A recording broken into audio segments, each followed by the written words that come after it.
नमस्कार दोस्तों, मैं जगदीश परियार आप सबके सामने हाजिर हूँ साइंस की क्लास लेके। जैसा कि आप सबको पता है कि कोरोना महामारी के चलते हम आपकी रेगुलर क्लासें नहीं ले पा रहे, तो हमने एक छोटा सा प्रयास किया है कि कोरोना महामारी के चलते आपको किसी प्रकार का कोई नुकसान न हो, और इसके लिए हमने ये क्लास स्टार्ट की है। स्पेशली मैं धन्यवाद देना चाहता हूँ शिवा सर को, जिनकी मेहनत का ये फल है कि आप तक ये हमारी क्लासें पहुँच पा रही है। तो बिना देरी किए अपने स्टार्ट करते हैं। तो आज अपने स्टार्ट करेंगे नाइट्रोजन चक्कर के बारे में। आपका जो पटवारी का सिलेबस है उसके अंदर नाइट्रोजन चक्कर के बारे में दिया हुआ है, तो अपने इसके अंदर स्पेशली ये पढ़ेंगे कि नाइट्रोजन चक्कर क्या होता है, नाइट्रोजन चक्कर किसे कहते हैं, नाइट्रोजन चक्कर में कौन कौन सी क्रियाएं होती है, और नाइट्रोजन चक्कर में सहायक सूक्ष्म जीव कौन कौन से होते हैं, उनके बारे में अपने विस्तार से करेंगे। तो अब देखो नाइट्रोजन चक्कर किसे कहते हैं। तो नाइट्रोजन चक्कर का मतलब होता है कि जो वायुमंडल की नाइट्रोजन है उस नाइट्रोजन का नाइट्रोजन के यौगिकों में बदलना, और उसके बाद फिर पेड़ पौधों में पहुंचना, और पेड़ पौधों से फिर जीवों के शरीर में पहुंचना, और जीवों के शरीर से फिर वापस वायुमंडल में मुक्त होना, ये क्रिया कहलाती है नाइट्रोजन चक्कर।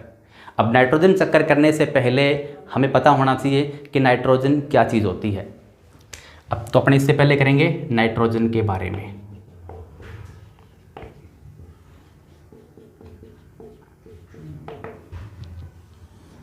नाइट्रोजन वायुमंडल में पाई जाने वाली एक अकीरिय गैस होती है जिसकी सांद्रता वायुमंडल में सर्वाधिक होती है। तो नाइट्रोजन की सांद्रता वायुमंडल में होती है 78%, यानी वायुमंडल में सर्वाधिक मात्रा में पाई जाने वाली गैस कौन सी होती है, नाइट्रोजन होती है। अब देखो वायुमंडल में नाइट्रोजन की मात्रा 78% होती है। इस मात्रा में न तो कमी होती है न वृद्धि होती है, यानी इसकी मात्रा वायुमंडल में संतुलित रहती है। तो इसकी मात्रा वायुमंडल में संतुलित रहती है तो किसके कारण रहती है, नाइट्रोजन चक्कर के माध्यम से रहती है। अब देखो कि नाइट्रोजन चक्कर जो होता है वो प्रकृति के अंदर क्यों चलता है।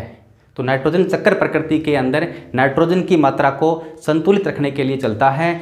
अब नाइट्रोजन चक्कर जो चलता है उसके अंदर जो नाइट्रोजन होती है, इस नाइट्रोजन का क्या उपयोग है हमारे दैनिक जीवन के अंदर। तो देखो नाइट्रोजन जो है वो किसका निर्माण करती है, ये निर्माण करती है प्रोटीन का। और जो प्रोटीन है, प्रोटीन से किसका निर्माण होता है, प्रोटीन से निर्माण होता है शरीर का। यानी जीवों का जो शरीर है वो किससे मिलकर बना है, प्रोटीन से मिलकर बना है। और प्रोटीन हम किससे प्राप्त करते हैं, प्रोटीन हम प्राप्त करते हैं पेड़ पौधों से। और पेड़ पौधों में प्रोटीन किससे बनती है, तो पेड़ पौधों में प्रोटीन जो है उसका मुख्य घटक होती है नाइट्रोजन। अब बात आती है कि नाइट्रोजन वायुमंडल में 78% है, तो पेड़ पौधे वायुमंडल की नाइट्रोजन को किस रूप में ग्रहण करते हैं, तो पेड़ पौधे वायुमंडल की नाइट्रोजन को नाइट्रोजन के यौगिकों नाइट्राइट व नाइट्रेट के रूप में ग्रहण करते हैं। अब बात आती है कि पेड़ पौधे नाइट्रोजन को नाइट्रोजन के यौगिकों के रूप में क्यों ग्रहण करते हैं। तो देखो इसका कारण है कि नाइट्रोजन जो होती है इसके मध्य पाया जाता है त्रिबंध, और इनके मध्य जो त्रिबंध होता है ये होता है प्रबल सहसंयोजक बंध। ये सहसंयोजक बंध इतना प्रबल होता है कि ये आसानी से टूटता नहीं है। इस कारण पेड़ पौधे वायुमंडल की नाइट्रोजन को सीधा ग्रहण नहीं कर पाते। तो पेड़ पौधे वायुमंडल की नाइट्रोजन को किस रूप में ग्रहण करते हैं, तो ये ग्रहण करते हैं इसको नाइट्राइट व नाइट्रेट के रूप में। इसको ग्रहण करेंगे नाइट्राइट व नाइट्रेट के रूप में ग्रहण करते हैं। अब देखो कि नाइट्रोजन जो होती है उसका उसके यौगिकों में बदलना, और फिर पेड़ पौधों में पहुंचना, और पेड़ पौधों से फिर जीवों के शरीर में जाना, और जीवों के शरीर से फिर वापस वायुमंडल में मुक्त होना, ये पूरी प्रक्रिया जो होती है वो इसके अंदर कई स्टेप आते हैं। तो अपने इनके स्टेप के बारे में करेंगे। तो इसके अंदर देखो सबसे पहला स्टेप कौन सा होता है उसके बारे में अपने करेंगे। हाँ जी,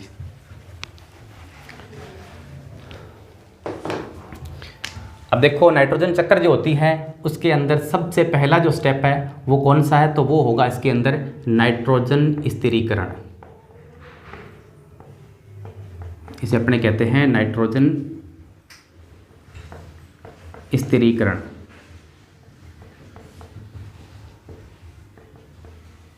अब देखो नाइट्रोजन स्थिरीकरण किसे कहते हैं, क्या होता है नाइट्रोजन स्थिरीकरण। नाइट्रोजन स्थिरीकरण का मतलब होता है कि नाइट्रोजन का अमोनिया और अमोनियम में बदलना, ये क्रिया क्या कहलाती है? नाइट्रोजन स्थिरीकरण कहलाती है। कि नाइट्रोजन का अमोनिया और अमोनियम में बदलने की जो क्रिया होती है उसे हम कहते हैं नाइट्रोजन स्थिरीकरण। अब देखो, नाइट्रोजन स्थिरीकरण की जो क्रिया होती है इसके अंदर कौन कौन से जीवाणु शामिल होते हैं? तो ये क्रिया सूक्ष्म जीवों के माध्यम से अर्थात जीवाणुओं के माध्यम से संपन्न होती है। तो इसके अंदर कौन कौन से जीवाणु शामिल होते हैं? तो देखो, सबसे पहली बात कि नाइट्रोजन का बदलना किसमें? अमोनिया में और किसमें? अमोनियम में। ये क्रिया क्या कहलाती है? ये कहलाती है नाइट्रोजन स्थिरीकरण। अब देखो, इस क्रिया में सहायक कौन होते हैं? तो इस क्रिया में सहायक होते हैं सूक्ष्म जीव। और इस क्रिया के अंदर कौन कौन से सूक्ष्म जीव होते हैं? तो यहाँ लिखेंगे अपने वे सूक्ष्म जीव जो नाइट्रोजन स्थिरीकरण की क्रिया में सहायक होते हैं। तो इसके अंदर जो सूक्ष्म जीव होते हैं वो दो प्रकार के होते हैं। वो दो प्रकार के कौन कौन से होते हैं? एक तो होते हैं सहजीवी जीवाणु और दूसरे होते हैं इसके अंदर जिन्हें अपने कहते हैं स्वतंत्र जीवी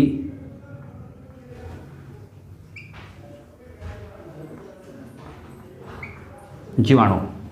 अब देखो, नाइट्रोजन स्थिरीकरण करने वाले सहजीवी जीवाणु कौन कौन से होते हैं? तो इसके अंदर आता है, एक तो है राइजोबियम,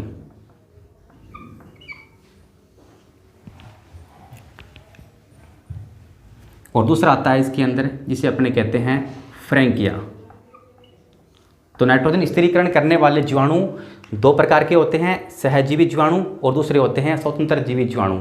अब सहजीवी जीवाणु कौन कौन से होते हैं? इसमें आता है राइजोबियम और कौन सा आएगा? फ्रैंकिया। और फिर बात आती है कि स्वतंत्र जीवी जीवाणु कौन कौन से होते हैं? तो इसके अंदर आते हैं, एक तो हैं एजोला, दूसरा आता है इसके अंदर क्लोस्ट्रीडियम।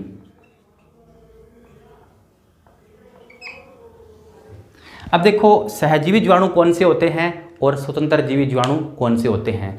तो वे जीवाणु जो पेड़ पौधों के साथ एक सहजीवी संबंध बनाते हैं जिससे दोनों को फायदा होता है वो कहलाते हैं सहजीवी जीवाणु। जैसे कि राइजोबियम जो होता है वो पेड़ पौधों की जड़ों में, विशेष रूप से दलहनी पादप जो होते हैं, लेगुमिनेसी कुल के जो पादप होते हैं उनकी जड़ों के अंदर पाया जाता है। और ये क्या करता है? वायुमंडल की नाइट्रोजन को ग्रहण करके उसके यौगिकों में बदलने में सहायक होता है। और दूसरा स्वतंत्र जीवी जीवाणु कौन सा होता है? ये वो जीवाणु होता है जो किसी जीव के साथ किसी प्रकार का कोई संबंध नहीं बनाता, ये प्रकृति के अंदर स्वतंत्र होता है और वायुमंडल की नाइट्रोजन को सीधा ही ग्रहण करता है और उसको बदलता है उसके यौगिकों में, जिसे पेड़ पौधे वायुमंडल से ग्रहण कर लेते हैं। अब देखो, इसके बाद इसकी जो पहली क्रिया तो हो गई नाइट्रोजन स्थिरीकरण। तो इसके अंदर आप लिख लो कि नाइट्रोजन स्थिरीकरण क्या चीज़ होती है। मैं आपको लिखवा देता हूँ। तो आप सब हेडिंग लगाओ पहले, नाइट्रोजन चक्र। तो इसके अंदर आप लिखो, प्रकृति में चलने वाला वह चक्र जिसमें नाइट्रोजन सूक्ष्म जीवों के माध्यम से उसके यौगिकों में परिवर्तित होती है और उसके बाद फिर वापस वायुमंडल में नाइट्रोजन के रूप में मुक्त कर दी जाती है। इस पूरी क्रिया को नाइट्रोजन चक्कर कहते हैं।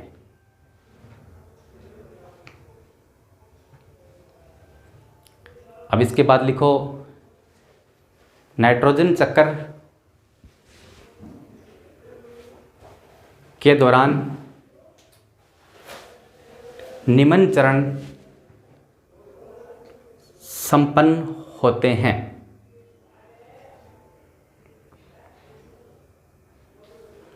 इसमें लिखो आप सबसे पहला नंबर 1 पॉइंट लगाओ।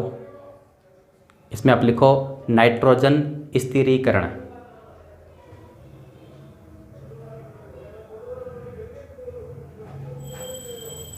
इसमें आप लिखना स्टार्ट करें, नाइट्रोजन का अमोनिया, ब्रैकेट में लिखोगे आप NH3,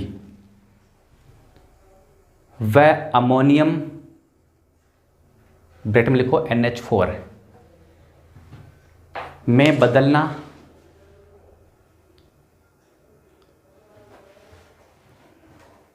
नाइट्रोजन स्थिरीकरण कहलाता है?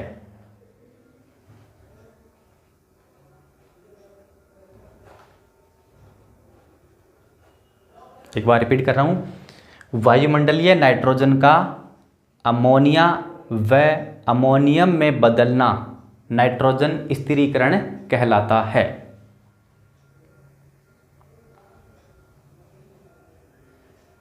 अब लिखो एग्जाम्पल में अब लिखो, नाइट्रोजन स्थिरीकरण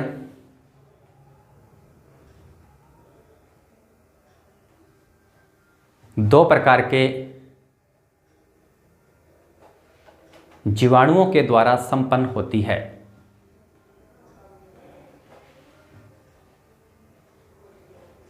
इसमें आप लगाओ नंबर 1 सहजीवी जीवाणु। सहजीवी जीवाणु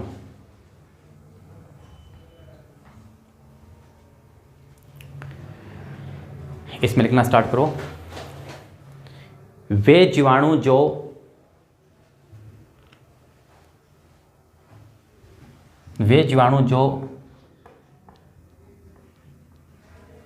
दलहनी पौधों के साथ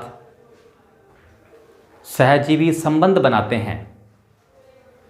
वे जीवाणु जो दलहनी पौधों के साथ सहजीवी संबंध बनाते हैं।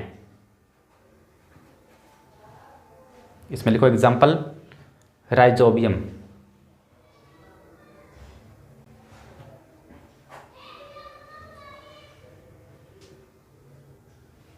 राइजोबियम। और नंबर 2 लिखो आगे, स्वतंत्र जीवी जीवाणु।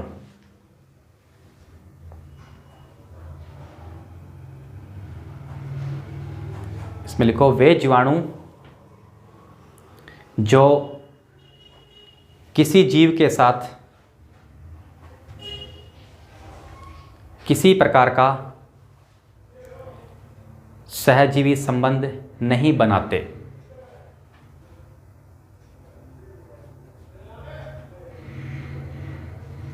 इसमें आप लिखो example, azolla clostridium. Azolla clostridium. और एक और लिख लो, नोस्टॉक। नोस्टॉक। तो 3 जीवाणु होते हैं जो स्वतंत्र जीवी जीवाणु के रूप में पाए जाते हैं। इसमें एजोला है, क्लोस्ट्रीडियम है और है नोस्टॉक। तो इसका जो पहला चरण है वो हो गया कंप्लीट। अब अपने करेंगे इसका दूसरा चरण कि नाइट्रोजन स्थिरीकरण में दूसरा चरण कौन सा आता है।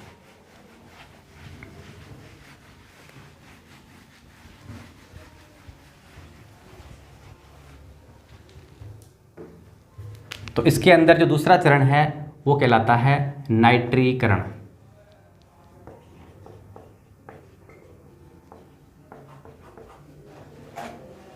इसे अपने बोलते हैं नाइट्रीकरण। अब देखो नाइट्रीकरण क्या चीज़ होती है, किसे कहते हैं नाइट्रोजन नाइट्रीकरण। तो देखो वायुमंडल की जो अमोनिया है और अमोनियम है, उस अमोनिया व अमोनियम का नाइट्राइट व नाइट्रेट में बदलना क्या कहलाएगा, नाइट्रीकरण कहलाएगा। कि अमोनिया और अमोनियम का सूक्ष्म जीवों के माध्यम से नाइट्राइट व नाइट्रेट में बदलना क्या कहलाएगा, नाइट्रीकरण कहलाएगा। अब देखो नाइट्रीकरण की क्रिया जो होती है वो भी सूक्ष्म जीवों के माध्यम से संपन्न होती है। अब देखो इसके अंदर कौन कौन से सूक्ष्म जीव आते हैं वो अपने करेंगे। तो सबसे पहले देखो कि जो वायुमंडल की अमोनिया है और जो अमोनियम है ये आगे चेंज होती है। सबसे पहले किस में चेंज होगी, तो ये सबसे पहले चेंज होती है नाइट्राइट में, और उसके बाद ये चेंज होती है किस में, तो ये चेंज होगी नाइट्रेट में। अब देखो जो वायुमंडल की अमोनिया और अमोनियम है इसको नाइट्राइट में बदलने वाले जीवाणु कौन से होते हैं, तो इसके अंदर जीवाणु होते हैं जिसे अपने कहते हैं नाइट्रोकोकस। इसे अपने कहते हैं नाइट्रोकोकस। और फिर देखो नाइट्राइट को नाइट्रेट में बदलने वाले जीवाणु कौन से होते हैं, तो इसको अपने बोलते हैं नाइट्रोवेक्टर। ये क्या कहलाएंगे, नाइट्रोवेक्टर कहलाएंगे। तो इसके अंदर आप लिखना स्टार्ट करो, आप हेडिंग लगाओ नाइट्रीकरण। इसमें लिखो अमोनिया व अमोनियम का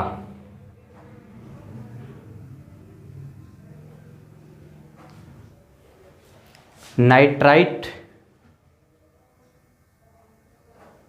व नाइट्रेट में बदलना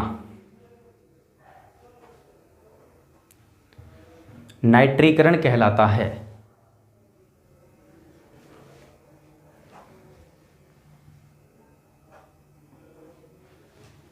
और इसके बाद आप ये उतार लो समीकरण।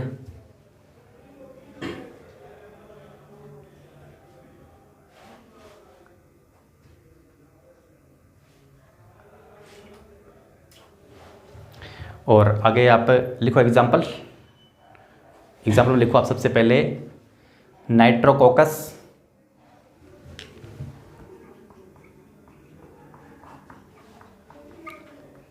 नाइट्रोमोनास,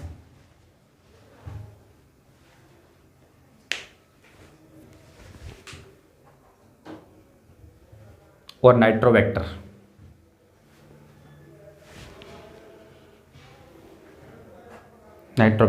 तो इसके 2 स्टेप अपने पूरा कर लिया। अब अपने करेंगे इसका तीसरा स्टेप।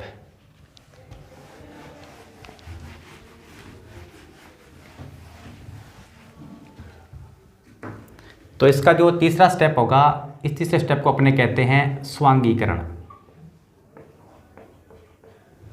ओसिमिफिकेशन, या इसे अपने क्या बोलते हैं, स्वांगीकरण कहते हैं। अब देखो स्वांगीकरण की क्रिया क्या होती है, स्वांगीकरण की क्रिया के दौरान क्या होता है। तो स्वांगीकरण की जो क्रिया होती है उसके अंदर नाइट्राइट व नाइट्रेट जो होती है उसको पेड़ पौधों के द्वारा ग्रहण किया जाता है। तो नाइट्राइट व नाइट्रेट का पेड़ पौधों के द्वारा ग्रहण करना क्या कहलाएगा, ये कहलाता है स्वांगीकरण। इसको अपने कहते हैं स्वांगीकरण की क्रिया कहते हैं। अब देखो स्वांगीकरण की जो क्रिया होती है, इस क्रिया के दौरान क्या होता है कि वायुमंडल की जो नाइट्राइट है और वायुमंडल की जो नाइट्रेट है ये किस में आएगी, ये आती है पेड़ पौधों के अंदर। इसे कौन ग्रहण करते हैं, पेड़ पौधे ग्रहण करते हैं। और पेड़ पौधों से फिर ये कहाँ जाती है, पेड़ पौधों से फिर ये जाती है जीवों के शरीर के अंदर। और जीवों के शरीर में किसका निर्माण करती है, ये प्रोटीन का निर्माण करती है। तो स्वांगीकरण की जो क्रिया होती है उसके अंदर क्या होता है कि जो नाइट्राइट है और जो नाइट्रेट है उसका पेड़ पौधों के द्वारा ग्रहण करना क्या कहलाती है, स्वांगीकरण कहलाती है। तो अब इसमें लिखना स्टार्ट करो। नंबर 3 आप लगाओ हेडिंग स्वांगीकरण। इसमें आप लिखो नाइट्राइट व नाइट्रेट का पेड़ पौधों के द्वारा ग्रहण करना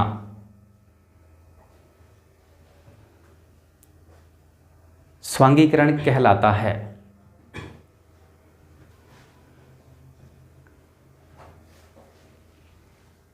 तो इसके 3 स्टेप पूरे हो चुके हैं। अब अपने करेंगे इसका 4th स्टेप। और इसका 4था स्टेप आता है, इसे अपने कहते हैं अमोनीकरण।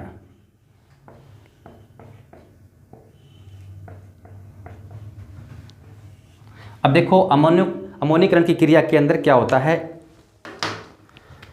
तो अमोनीकरण की जो क्रिया होती है उसके अंदर क्या होगा कि जो पेड़ पौधे होते हैं जिन्होंने नाइट्रेट व नाइट्राइट को ग्रहण किया है भूमि से,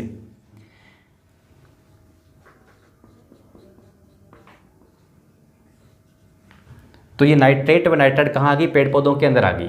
अब पेड़ पौधों के ऊपर निर्भर होते हैं कई प्रकार के सूक्ष्म जीव। ये सूक्ष्म जीव क्या करते हैं, पेड़ पौधों से नाइट्रोजन को प्राप्त करते हैं और उसके बाद ये सूक्ष्म जीव और पेड़ पौधों के जो अवशेष हैं नष्ट हो जाते हैं, तो ये अवशेष के रूप में भूमि के ऊपर चले जाते हैं और फिर इन अवशेषों का वापस बदलना किसमें, अमोनिया में, और बदलना किसमें, अमोनियम में। ये क्रिया क्या कहलाती है, ये क्रिया कहलाती है अमोनीकरण। यानी नाइट्रोजन जो नाइट्रेट व नाइट्राइट है उसका वापस अमोनिया और अमोनियम में बदलना, ये क्रिया कहलाती है अमोनीकरण क्रिया कहलाती है। अब देखो अमोनीकरण की जो क्रिया होती है, इस क्रिया के अंदर कौन सा जीवाणु सहायक होता है, तो इसमें जीवाणु सहायक होता है, इसका नाम है बैसिलस सर्पेटिस। बैसिलस सर्पेटिस जीवाणु क्या करता है कि जो नाइट्राइट व नाइट्रेट होती है उसका परिवर्तन किस में करता है, अमोनिया या अमोनियम में करता है। या अपने ऐसे कह सकते हैं कि जो पेड़ पौधों और जीवों के जो अवशेष होते हैं, इन पेड़ पौधों व जीवों के अवशेष का अमोनिया और अमोनियम में बदलना कहलाता है अमोनीकरण। ये क्रिया किसके द्वारा संपन्न होती है, बैसिलस सर्पेटिस के द्वारा ये क्रिया संपन्न होती है।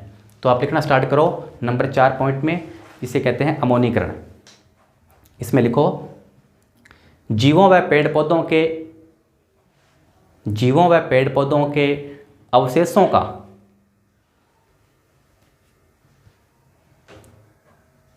अमोनिया व अमोनियम में बदलना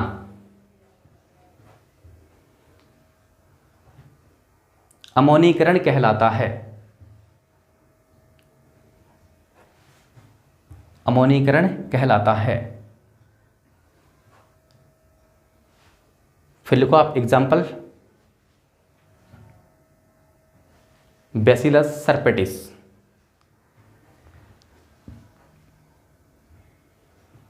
बैसिलस सर्पेटिस। अब इसके बाद में इसका अंतिम चरण आता है, और अंतिम चरण होता है इसका, जिसे कहते हैं विनाइट्रीकरण।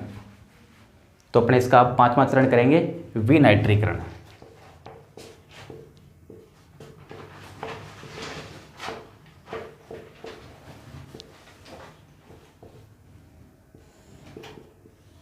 अब देखो विनाइट्रीकरण किसे कहते हैं।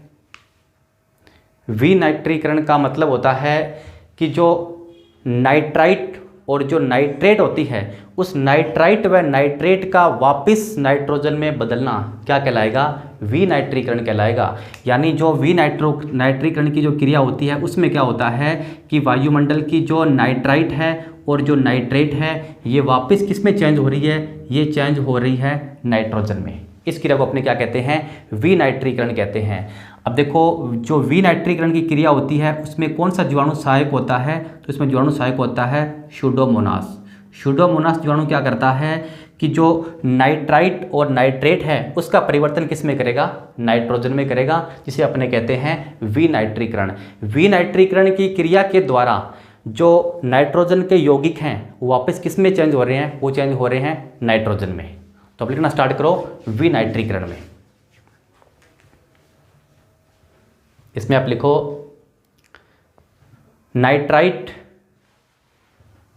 व नाइट्रेट का वापस नाइट्रोजन में बदलना, वापस नाइट्रोजन में बदलना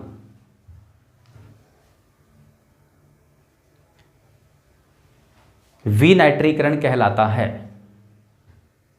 विनाइट्रीकरण कहलाता है।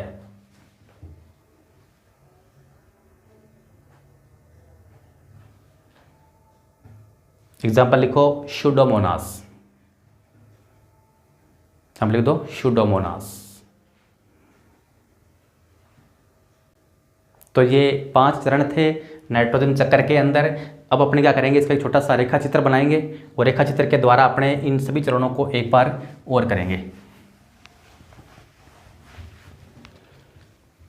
अब देखो इसके अंदर जो सबसे पहली क्रिया होती है वो होती है कि जो वायुमंडल की नाइट्रोजन होती है ये चेंज किस में होती है, वायुमंडल की नाइट्रोजन चेंज होती है अमोनिया और अमोनियम में। किस में होगी चेंज, अमोनिया और अमोनियम में। इस क्रिया को अपने क्या कहते हैं, इस क्रिया को अपने बोलते हैं नाइट्रोजन स्थिरीकरण। इसको अपने बोलेंगे नाइट्रोजन स्थिरीकरण। तो देखो नाइट्रोजन स्थिरीकरण क्या होती है, नाइट्रोजन का अमोनिया और अमोनियम में बदलना। फिर देखो इसके बाद जो अमोनिया और अमोनियम है इसका परिवर्तन होता है किस में, तो वो परिवर्तन होता है इसका नाइट्राइट व नाइट्रेट में। और इस क्रिया को अपने क्या कहते हैं, इस क्रिया को अपने कहते हैं विनाइट्रीकरण, नाइट्रीकरण। इसको अपने क्या बोलेंगे, इस क्रिया को अपने बोलेंगे नाइट्रीकरण। तो अमोनिया और अमोनियम का नाइट्राइट व नाइट्रेट में बदलना क्या कहलाएगा? नाइट्रीकरण कहलाएगा। फिर देखो जो वायुमंडलीय के अंदर जो नाइट्रोजन, नाइट्रेट व नाइट्राइट है, ये ग्रहण किसके द्वारा की जाती है? तो ये ग्रहण की जाती है पेड़ पौधों के द्वारा। इसको पेड़ पौधे सीधा मिट्टी से ग्रहण करते हैं और पेड़ पौधे जो होते हैं उनके ऊपर पाए जाते हैं सूक्ष्म जीव जो क्या करते हैं? पेड़ पौधों से इसको ग्रहण कर रहे हैं। अब देखो पेड़ पौधों और सूक्ष्म जीवों के जो अवशेष हैं, जो भूमि के ऊपर अवशेष हैं, इन अवशेषों को आके चेंज कर दिया जाता है किसके अंदर? अमोनिया और अमोनियम में। और ये क्रिया क्या कहलाती है? ये क्रिया कहलाती है अमोनीकरण। इसको अपने बोलेंगे अमोनीकरण। और उसके बाद फिर देखो कि जो नाइट्राइट है और नाइट्रेट है, ये आगे चेंज किस में हो रही है? वापस नाइट्रोजन में हो रही है। इसको अपने क्या कह देते हैं? इसको अपने बोलते हैं विनाइट्रीकरण। तो ये क्रिया कहलाती है विनाइट्रोजनीकरण। तो ये 5 चरण होते हैं पूरे के पूरे जो नाइट्रोजन चक्र के अंदर चलते हैं। इनके द्वारा वायुमंडल की नाइट्रोजन है, नाइट्रोजन के यौगिकों में बदलती है। उसके बाद पेड़ पौधों के द्वारा ग्रहण की जाती है और उसके बाद ये वापस वायुमंडल के अंदर मुक्त होती है। तो ये पूरी क्रिया क्या कहलाती है? नाइट्रोजन चक्कर कहलाती है। तो आज की क्लास को अपने ही देते हैं विराम और इसकी जो महत्वपूर्ण प्रश्नों की PDF है वो आपको अतिशीघ्र उपलब्ध करवा दी जाएगी। सभी को धन्यवाद।